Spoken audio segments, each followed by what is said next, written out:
Take a close look at the Creature Commandos. G.I.Robot is Mark 2. You can see the number 2 on his helmet.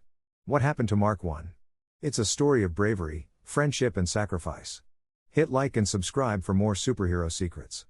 The new lineup for the Creature Commandos is very different from the original monsters who fought for the Allies in the pages of Weird War Tales.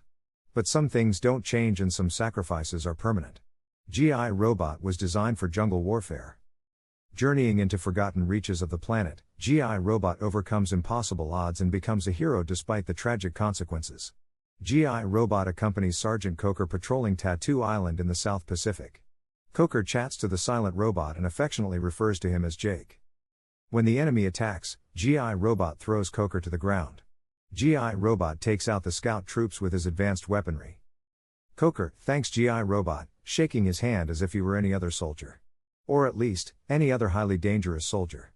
G.I.Robot squeezes Coker's hand a little too tightly, but there is no time for apologies. More trouble is on the way. A grenade lands in front of G.I.Robot. Coker throws the robot out of the way. A second grenade is too close. Coker uses his helmet and jumps on the grenade, saving G.I.Robot, but seriously injuring himself. There is little time. An armored vehicle rushes in with guns blazing. G.I.Robot uses his reinforced body to protect the injured Coker and unleashes the full extent of his arsenal. The armored vehicle didn't stand a chance and is vaporized. G.I.Robot knows Coker is in need of immediate attention and carries him to safety. Coker thanks G.I.Robot and is loaded onto a medical ship for transportation. G.I.Robot watches as his friend leaves. A commanding officer instructs the robot to delete all memory of Coker.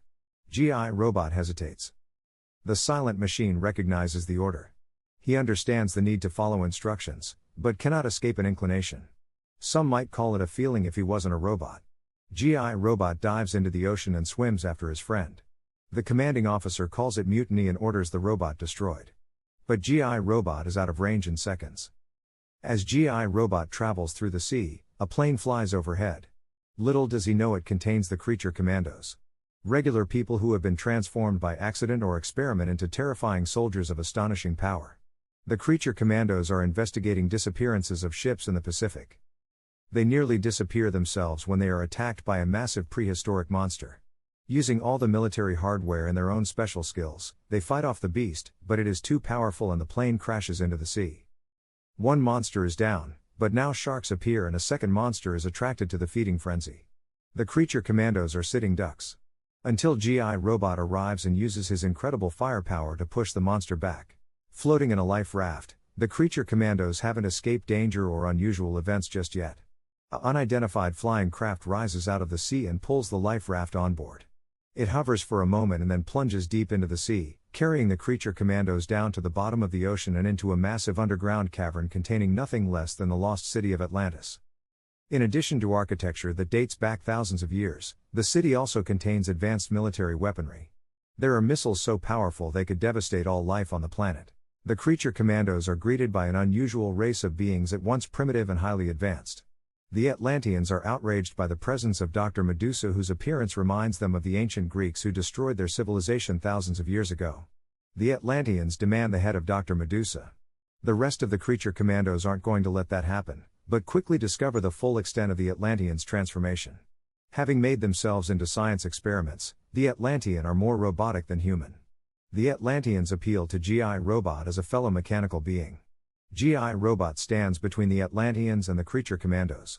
He uses his flamethrower to stop the fight and hold back the Creature Commandos. Has G.I.Robot's loyalty shifted to the Atlanteans and his fellow robots? The Atlanteans instruct G.I.Robot to board the flying craft and use it to direct all the missiles towards the complete destruction of all human civilization. G.I.Robot pushes the Creature Commandos back onto the flying craft and they leave the city of Atlantis. The missiles follow the craft carrying their destructive payload. Once returned to the safety of the surface, G.I.Robot ejects the Creature Commandos from the craft and directs it back towards Atlantis. The missiles follow. As G.I.Robot guides the craft towards Atlantis, he brings about the destruction of the warped civilization intent on ending life on the planet. The Creature Commandos are saved. The Atlanteans are destroyed. All due to the sacrifice of G.I.Robot Mark 1.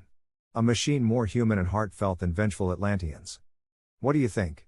Was G.I.Robot's sacrifice signs of a heartfelt emotion or just a machine following programming? Did the robot serve his purpose or provide the ultimate sacrifice? Thanks for joining us to the end. We'd love to hear what you have to say.